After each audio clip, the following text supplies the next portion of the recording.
Students, आप सभी से मेरा नमस्कार। आपका मेरे चैनल सुपर सैटर्न क्लासेस में स्वागत है।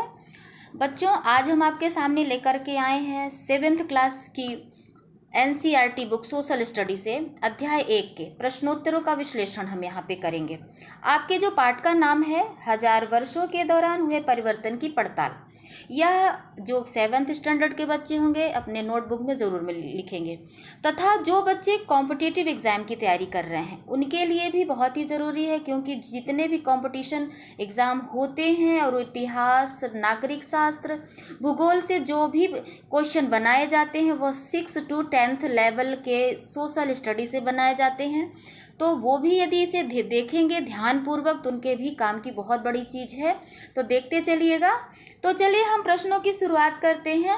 प्रश्न आपके पूरे एक्सप्लेनेशन के रूप में प्रस्तुत किए जाएंगे, यानी कि उसका विश्लेषण किया जाएगा, उनके डिटेल्स बताए जाएंगे और समझाया जाएगा। तो प्रश्न है, अतीत में विदेशी किसे माना जाता था? अतीत यानी बीते हुए काल में, इतिहास काल में। पहले के समय में विदेशी किसे माना जाता था? तो पहले के समय में विदेशी मध्यकाल में, उत्तर है मध्यकाल में गांव में आने वाला कोई भी अनजान व्यक्ति जो समाज और संस्कृति का अंग ना हो वो विदेशी कहलाता था।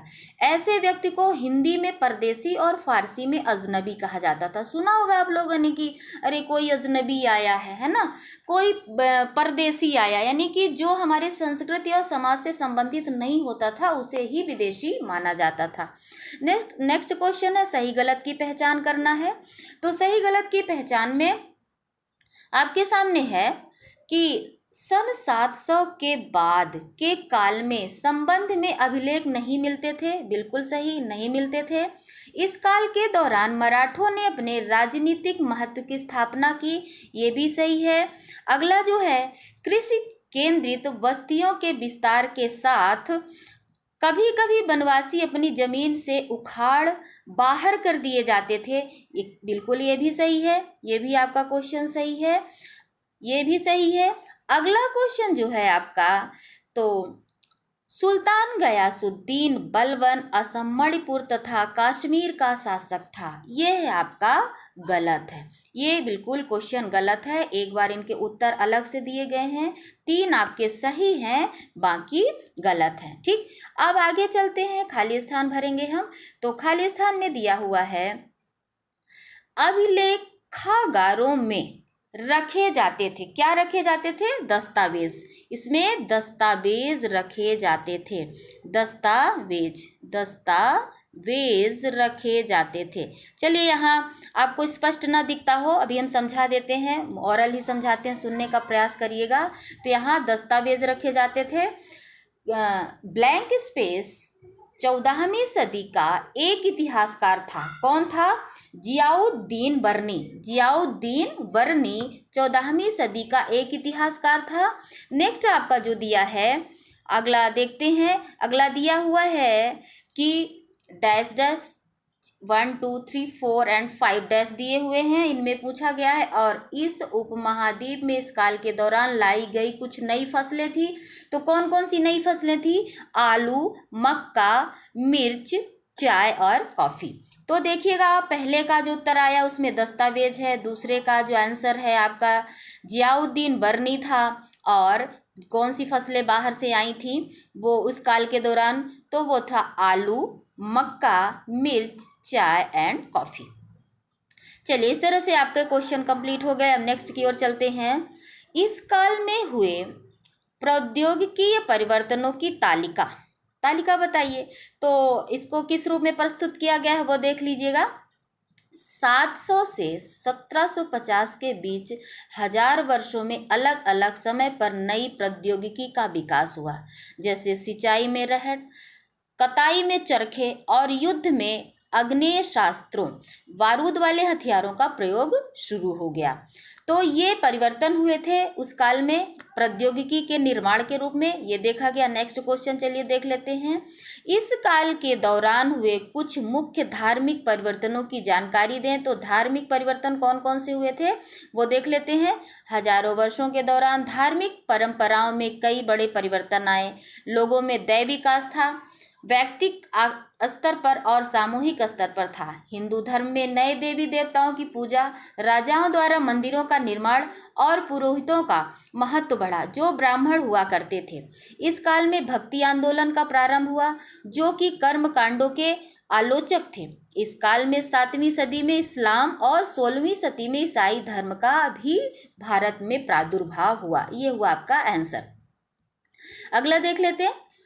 पिछली कई शताब्दी में हिंदुस्तान शब्द का अर्थ कैसे बदला? ये भी बहुत इंपॉर्टेंट क्वेश्चन है, बहुत इंपॉर्टेंट है, इसको पढ़िएगा जरूर ध्यान से। तो पिछली कई शताब्दी में हिंदुस्तान शब्द के अर्थ में अनेक परिवर्तन हुए। 13वीं सदी में जब फारसी के इतिहासकार मिन्हाज ए सिराज ने हिंदुस्तान शब्द का प्रयोग किया था, तो उसका अर्थ गंगा यमुना के बीच स्थित क्षेत्र में पंजाब हरियाणा से था। उसने इस शब्द का राजनीतिक अर्थ में उन इलाकों के लिए इस्तेमाल किया जो दिल्ली के सुल्तान के अधिकार के क्षेत्र में आते थे। इनके विपरीत 16वीं सदी के आरंभ में बाबर ने हिंदुस्तान शब्द का प्रयोग इस उपमहाद्वीप के भूगोल, पशु पक्षियों, यहाँ के निवासियों की संस्कृति का वर्णन करने के लिए किया। यह प्रयोग 14वीं सदी के कवि अमीर खुसरो द्वारा प्रयोग किया गया शब्द हिंद के ही कुछ समान था, मगर जहां भारत को एक भौगोलिक और सांस्कृतिक तत्व के रूप में पहचाना जा रहा था। ये इसका उत्तर हुआ। क्वेश्चन नंबर 7, जातियों के मामले कैसे नियंत्रित किए जाते थे? तो देखेंगे कैसे नियंत्रित किए जाते थे। जातियां स्वयं अपने अपने नियम बनाती थीं, जिससे कि वे अपनी जाति के सदस्यों के व्यवहार को नियंत्रित कर सके। इस नियमों का पालन जाति के बड़े बुजुर्गों की एक सभा करवाती थी, जिसे कुछ इलाकों में जाति पंचायत कहा जाता था। लेकिन जातियों को अपने निवास के गांवों के रिवाजों का भी पालन करना पड़ता था। क्वेश्चन नंबर 7, सर्वक्षेत्रीय साम्राज्य से आप क्या समझते हैं? सर्वक्षेत्रीय साम्राज्य का यहाँ पर एक्सप्लेनेशन करना है, उसका अर्थ बताना है, उसका भावार्थ बताना है। तो सर्वक्षेत्रीय साम्राज्य से तात्पर्य उस साम्राज्य से है जो अनेक क्षेत्रीय राजाओं को मिलाकर बना हो, जैसे सल्तनत साम्राज्य और मुगल साम्राज्य आदि। क्वेश्चन नेक्स्ट यानी कि 9, पांडुलिपियों के उपयोग में इतिहासकारों के सामने कौन कौन सी समस्याएं आती हैं? अब इतिहासकार यदि पांडुलिपि में कुछ लिखना चाहते हैं तो उन्हें समस्या क्या आती है, तो वो देखेंगे। ये भी बहुत इंपॉर्टेंट क्वेश्चन है। पांडुलिपियों के उपयोग में इतिहासकारों के सामने बहुत सारी समस्याएं आती हैं, जैसे कई बार पांडुलिपियों की लिखावट को समझने में दिक्कत आती है, यानी कि पांडुलिपियों को समझना सबके बस की बात नहीं होती, बहुत ही प्रॉब्लम क्रिएट होती है। नंबर 2 है, आज हमें लेखक की मूल पांडुलिपि शायद ही कहीं मिलती है। वास्तव में आज हमें कहीं भी लेखकों की, उस जमाने की लेखकों की पांडुलिपि नहीं मिल पाती है। मूल पांडुलिपि की नई प्रतिलिपि बनाते समय लिपिक छोटे मोटे फेर बदल करते चलते थे, कहीं कोई शब्द कहीं कोई वाक्य। सदी दर सदी प्रतिलिपियों की भी प्रतिलिपियां बनती रहीं और अंततः एक ही मूल ग्रंथ की भिन्न भिन्न प्रतिलिपियां एक दूसरे से बहुत अलग हो गईं। इतिहासकारों को बाद में लिपिकों द्वारा बनाई गई प्रतिलिपियों पर ही पूरी तरह निर्भर रहना पड़ता था। इसलिए इस बात का अंदाज़ा लगाने के लिए कि मूलतः लेखक ने क्या लिखा था, इतिहासकारों को एक ही ग्रंथ की विभिन्न प्रतिलिपियों का अध्ययन करना पड़ता था। यानी कि उनकी प्रतिलिपियां कई रूप में लिखी होती थी, कहीं शब्द कहीं वाक्य कहीं कुछ। तो इन सबको एक जगह प्रतिबद्ध लिपि करके उन्हें इतिहासकारों को एक ही ग्रंथ में एकत्रित करके उनको समझने के लिए बहुत बड़ा अध्यापन करना पड़ता था।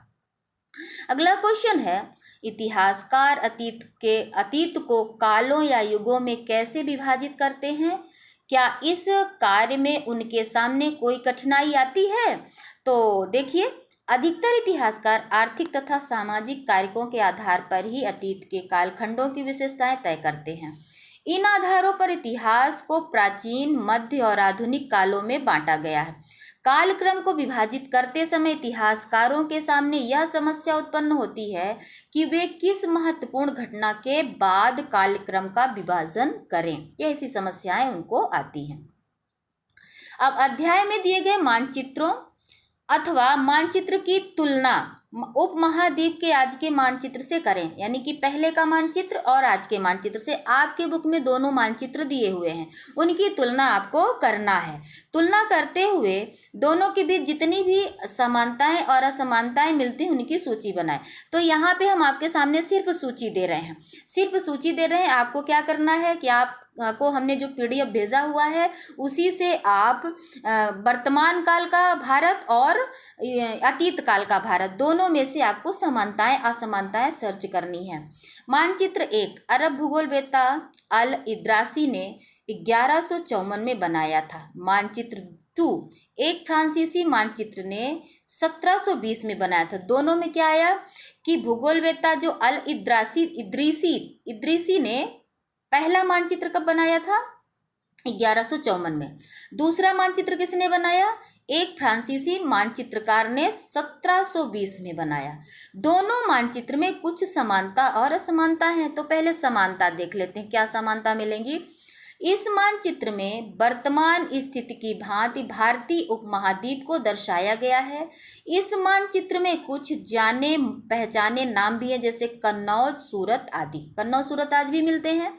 असमानता क्या है?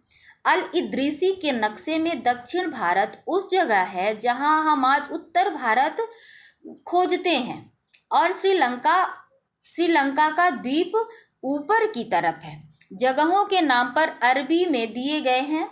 यह मानचित्र आज के मानचित्र से काफ़ी अलग, बहुत ही भिन्न है, लेकिन फ्रांसीसी मानचित्रकार के मानचित्र में आज के मानचित्र से थोड़ी सी भिन्नता है। जैसे बम्बई क्षेत्र और गुजरात क्षेत्र का मानचित्र आज से भिन्न है। अब एक क्वेश्चन थोड़ा सा आपके लिए है, पता लगाइए कि आपके गांव या शहर में अभिलेख रिकॉर्ड कहाँ रखे जाते हैं। इन अभिलेखों को कौन तैयार करता है? क्या आपके यहाँ कोई अभिलेखागार है? उसकी देखभाल कौन करता है? वहाँ किस तरह के दस्तावेज संग्रहित हैं? उनका उपयोग कौन लोग करते हैं? तो देखिए, इसका उत्तर हम आपको बता देते हैं। वैसे ही आपके प्रोजेक्ट का कार्य है, आपको जा कर के स्वयं भी पता लगाना चाहिए और देखना चाहिए, बट यहाँ हम इसका उत्तर बता देते हैं। ग्रामीण क्षेत्रों के अभिलेख रिकॉर्ड जिला मुख्यालय में रखे जाते हैं।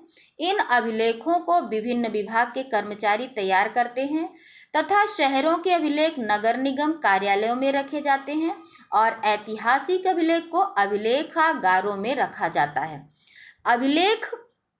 अभिलेखगार की देखभाल उनके अंदर नियुक्त कर्मचारियों द्वारा की जाती है। उनका उपयोग शोधार्थियों द्वारा अथवा विभिन्न विभागों द्वारा समय समय पर किया जाता है। शोधार्थियों को हम आपको बता दें, जैसे जो कोई PhD करने वाले शोधार्थी होते हैं और इतिहास में पुरानी चीज़ों का शोध करना चाहते हैं, रिसर्च करना चाहते हैं, तो उन अभिलेखों का प्रयोग करके वो करते हैं। तभी इन अभिलेखों का विभिन्न विभागों में इनका प्रयोग किया जाता है।